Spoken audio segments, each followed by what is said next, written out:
Invitation. This is an interesting, somewhat complex song to play on, especially the bridge in the last A section. There's a lot of tritone substitution going on in the bridge. The first 4 bars of the solo at letter A starts with a nice line that sounds atonal but is actually diatonic, every note being in a D7 Dorian mode. In the second bar, we have an A minor triad, the 6 minor, followed by a G major triad, the 5 dominant, followed by a nice resolving line. Bars 5 and 6 of letter A are directly from page 64 of my book, Modern Patterns and Warm-Ups for Jazz, which works equally well over a D minor or a G7. The 7th and 8th bars of letter A are whole tone. I try to vary the approach to the C7 just before the F minor 7 to make things interesting each time I get to that point in the song. Sometimes I'll treat the C7 as a whole tone, or sometimes as G half diminished 7 going to a C7.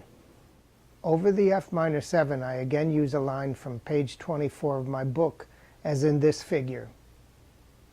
I practice these to get a more modern pentatonic feeling on chords, so I can automatically think this way when appropriate.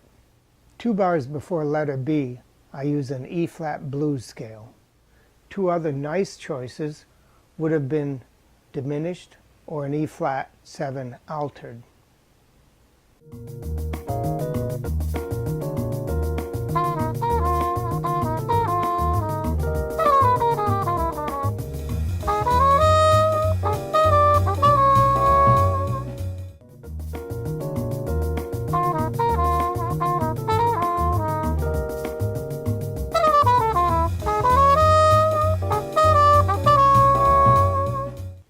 The bridge of this song uses lots of tritone substitutions, and I'll give you some examples of what you can practice to get this workable.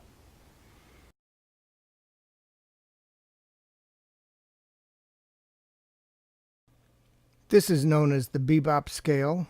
It was a scale that Barry Harris had taught us. It has a half a step in between the root and the flat 7th as it's descending. That would be the F sharp.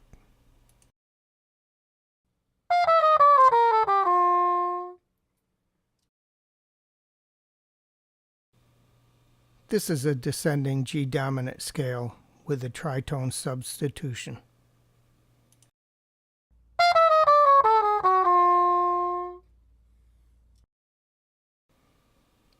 You can see here that G sharp minor is an upper structure of a C sharp 7. And here you see the 5, 3, 2, 1 of G sharp minor resolving to G.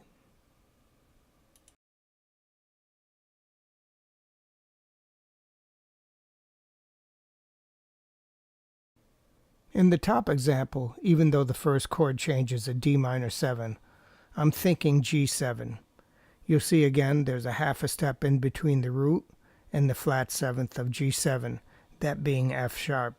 In the second bar over the G7, we have 2 triads, a G minor triad and a D sharp minor triad. In the final bar, we resolve to C major using the 5th and the 3rd.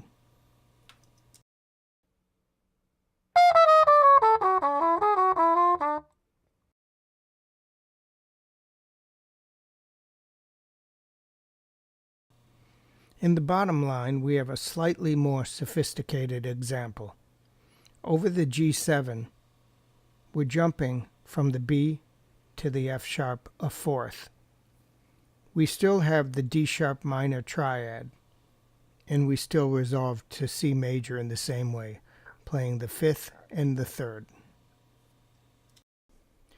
You can think of the first 4 notes in the second bar over the G7 as the first inversion of a B major.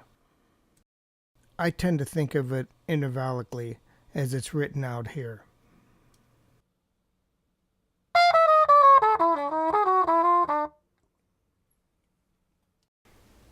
This is all part of the lexicon of jazz, and to be a really good soloist, In the post-bop era, these are good things to practice. The last 4 bars of the bridge I start with an atonal pattern and evolve into the 1, 2, 3, and 5 of an F major over an F7, then a B flat major over an E7 altered, B flat being the tritone of E7, and finally 1, 2, 3, and sharp 4 of E flat, which is the tritone of the next change it's leading to, the A7 altered. That's not really the way I think when I play atonally, but what I'm trying to point out is that if you choose and can hear the right notes, you can theoretically explain almost anything later. The important thing is knowing your horn, knowing the lexicon of jazz, and practicing so you can hear differently and progress, if you choose to go that route.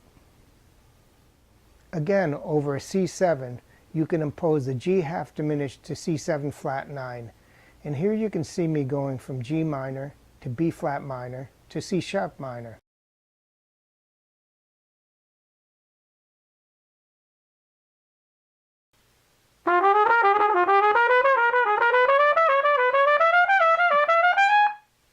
A couple of more interesting points before I close. The C sharp 7, sharp 11, and G7 altered are both based on the same scale with different starting roots. They are both derived from the G minor major scale, more correctly called the G sharp harmonic minor scale.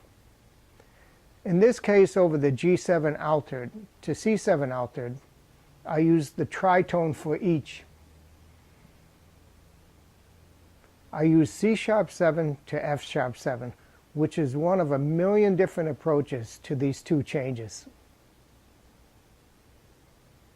I could have just as easily played something like this with the actual notes to the chords in the music.